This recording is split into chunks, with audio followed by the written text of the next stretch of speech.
Kitchen बनवाते समय हमारे लिए 3 चीजें सबसे इंपॉर्टेंट होती है। पहली चीज, वो दिखने में अच्छा खूबसूरत दिखाई देना चाहिए। दूसरी चीज, इस्तेमाल में आपको बहुत ही आसानी होनी चाहिए। और तीसरी चीज, एक बार अगर आपने किचन रूम बनवा लिया तो बार बार उसमें चेंज करने की आवश्यकता नहीं होनी चाहिए। अब ये जो किचन रूम होता है, इसे बनाने के लिए हम अच्छा खासा पैसा खर्च कर देते हैं। अब ये कोई भी नहीं चाहेगा कि इतना पैसा खर्च करने के बाद उसे किचन रूम का इस्तेमाल करने में दिक्कत हो और उसका किचन दिखने में अच्छा न दिखाई दे। पर कुछ ऐसे इंपॉर्टेंट पॉइंट होते हैं जो कि लोग अक्सर ही भूल जाते हैं और इन गलतियों की वजह से उनके किचन का लुक खराब हो जाता है और किचन का इस्तेमाल करने में भी परेशानी होती है। और इतना सारा पैसा खर्च करने का क्या फायदा हुआ जब आपको ऐसी दिक्कतों का सामना करना पड़े। तो अगर आप इन चीजों से बचना चाहते हो तो इस वीडियो में बताए हुए सभी इंपॉर्टेंट पॉइंट को आपको ध्यानपूर्वक सुनना है और इन गलतियों को आपको कभी भी आपके किचन में नहीं दोहराना है, क्योंकि एक बार जो चीजें आप किचन रूम में बनवा लेते हैं तो उन्हें बार बार चेंज करवाना बहुत ही मुश्किल और खर्चीला साबित होता है। तो यहाँ पर हम बात करते हैं सबसे पहले मिस्टेक की, जो कि किचन काउंटर टॉप के रिलेटेड है। जैसा कि आपको पता होगा, किचन प्लेटफॉर्म बनाते समय जो किचन काउंटर का टॉप होता है, वहां पर जो पत्थर इस्तेमाल किया जाता है वो सबसे एक्सपेंसिव होता है। और यहीं पर लोग ये गलती कर देते हैं कि इस काउंटर टॉप को डायरेक्टली किचन के ऊपर फिट कर देते हैं बिना किसी सॉलिड बेस के। अब सॉलिड बेस न होने के कारण आपका जो किचन प्लेटफॉर्म होता है उसके नीचे एयर वॉइड्स क्रिएट हो जाते हैं, जिस वजह से आगे चल के अगर आपने किचन प्लेटफॉर्म पर कोई भारी चीज रख दी, जैसे कि पानी से भरा हुआ बर्तन, तो ऐसे कंडीशन में आपका जो काउंटर टॉप है वो टूट सकता है, यानी कि वहां पर आपको डायरेक्टली क्रैक दिखाई दे सकते हैं और वो क्रैक जो है वो बड़े बड़े हो जाते हैं। तो अगर आपको ऐसी गलती नहीं करनी है तो काउंटर टॉप के लिए आपको हमेशा सॉलिड बेस को प्रोवाइड करना चाहिए। जैसा कि आप अगले वीडियो में देख रहे हैं, यहां पर मिस्त्री ने सबसे पहले जो वर्टिकल सपोर्ट है उनके ऊपर कड़ापा पत्थर को फिक्स किया है। उसके बाद मोर्टर का 2 इंच मोटा लेयर आएगा और उसके बाद जाकर किचन काउंटर टॉप को फिक्स किया जाएगा। अब ये जो काउंटर टॉप है, इसके नीचे कोई भी एयर वॉइड नहीं है, जिस वजह से अगर आप इस तरह के किचन प्लेटफॉर्म के ऊपर खड़े भी रहते हो, ऐसे वक्त में आपके काउंटर टॉप को कुछ भी नहीं होगा। अब अगली मिस्टेक है किचन प्लेटफॉर्म हाइट। अब न जाने दिन भर में कितनी बार किचन प्लेटफॉर्म का इस्तेमाल होता है, कुकिंग करते समय, बर्तन धोते समय। तो यहाँ पर किचन प्लेटफॉर्म की जो हाइट है वो बहुत ही इंपॉर्टेंट होती है।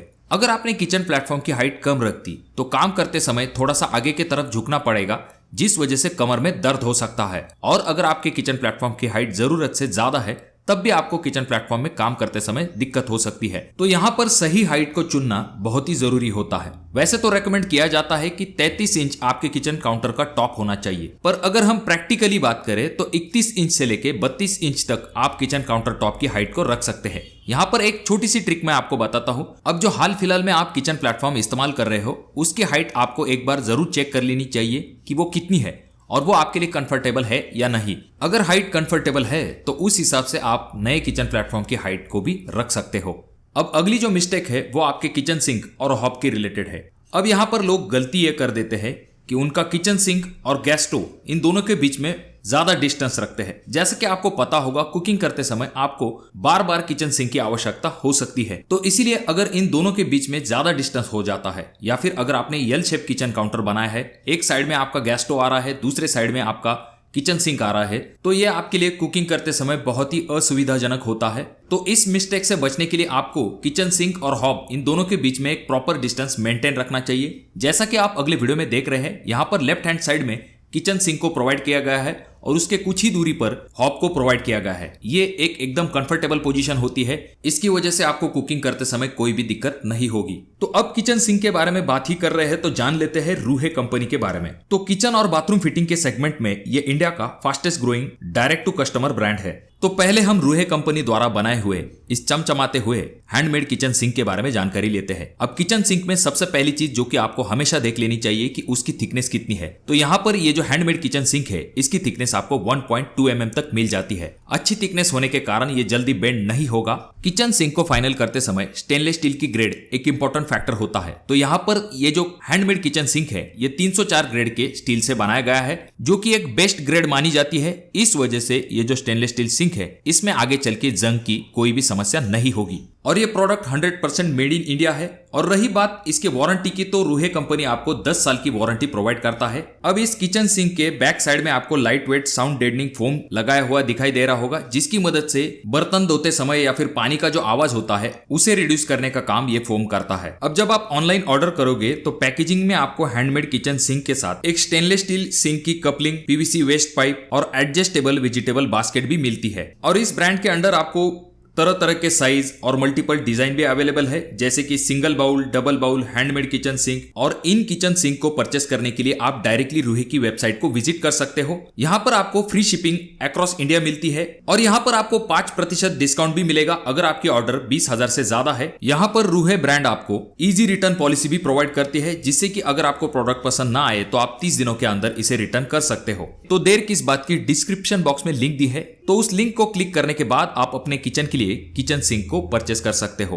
अब यहाँ पर नेक्स्ट मिस्टेक के बारे में बात करते हैं, जो कि है वॉल टाइल से रिलेटेड। अब जब आप किचन प्लेटफॉर्म के ऊपर जो वॉल टाइल लगाते हैं तो उसके ऊपर किसी भी प्रकार के कट्स या फिर ग्रू नहीं होने चाहिए। टाइल जो है एकदम प्लेन होनी चाहिए। हालांकि प्रिंटेड है तो वहां पर दिक्कत नहीं है, पर टाइल जो है आपकी प्लेन होनी चाहिए। जिन टाइल के ऊपर ग्रू होते हैं तो वहां पर धूल जाकर जल्दी जमा हो जाती है और ऐसी टाइल को आपको बार बार क्लीन करना पड़ता है। अब अगली 2 मिस्टेक जो है वो किचन प्लेटफॉर्म के रिलेटेड ही है। कुछ लोग जो है स्टाइल के चलते किचन की आगे की जो एज है उसे सिर्फ मोल्ड कर देते हैं और उसी तरह से छोड़ देते हैं। अब इसका नुकसान ये होता है कि किचन प्लेटफॉर्म के ऊपर जब पानी गिरता है या फिर तेल गिरता है तो वो किचन प्लेटफॉर्म से होता हुआ आपके फर्श के ऊपर आ सकता है, जिस वजह से आपको बार बार क्लीनिंग करवाना पड़ता है या फिर सरफेस गीला होने के कारण आपके स्लिप होने के चांसेस भी बढ़ जाते हैं। तो इसका इलाज ये होता है कि इस तरह से आपको किचन प्लेटफॉर्म के आगे एक पट्टी लगा लेनी है, जिसे कि कंस्ट्रक्शन की भाषा में फेशा पट्टी कहा जाता है। इसकी वजह से पानी आपके फर्श के ऊपर नहीं गिरेगा। और जब भी आप किचन प्लेटफॉर्म बनवाए तो ये जरूर ध्यान में रखिए कि आपके किचन प्लेटफॉर्म का जो स्लोप है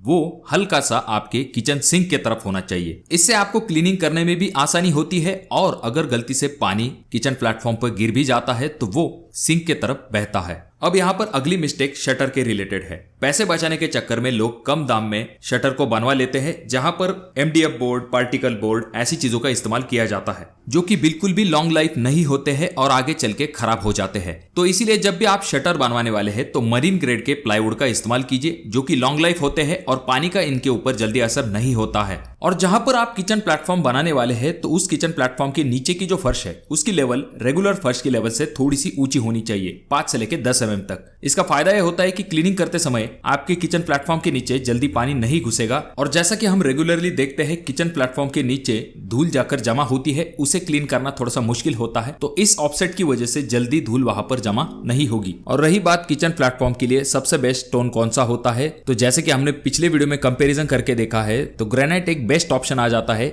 आपके किचन प्लेटफॉर्म टॉप के लिए, क्योंकि इसके ऊपर दाग धब्बे और स्क्रैचेस जल्दी विजिबल नहीं होते हैं। तो जब भी आप किचन रूम बनवाए तो इन बातों का ध्यान जरूर रखें, जिससे कि आपको आगे चल के कोई भी तकलीफ ना हो। मैं आशा करता हूँ वीडियो आपको अच्छी लगी होगी। अगर आपके कोई सवाल है या फिर सुझाव है तो कमेंट बॉक्स में कमेंट जरूर कीजिए। वीडियो अच्छा लगा हो तो इसे लाइक जरूर कीजिए। चैनल पे अगर आप लोग नए आए हो दोस्तों तो क्या कर रहे हो, चैनल को जरूर सब्सक्राइब कर दीजिए। और ये जो तीनों वीडियो है इनमें से कोई एक वीडियो आपके जरूर काम में आ सकता है।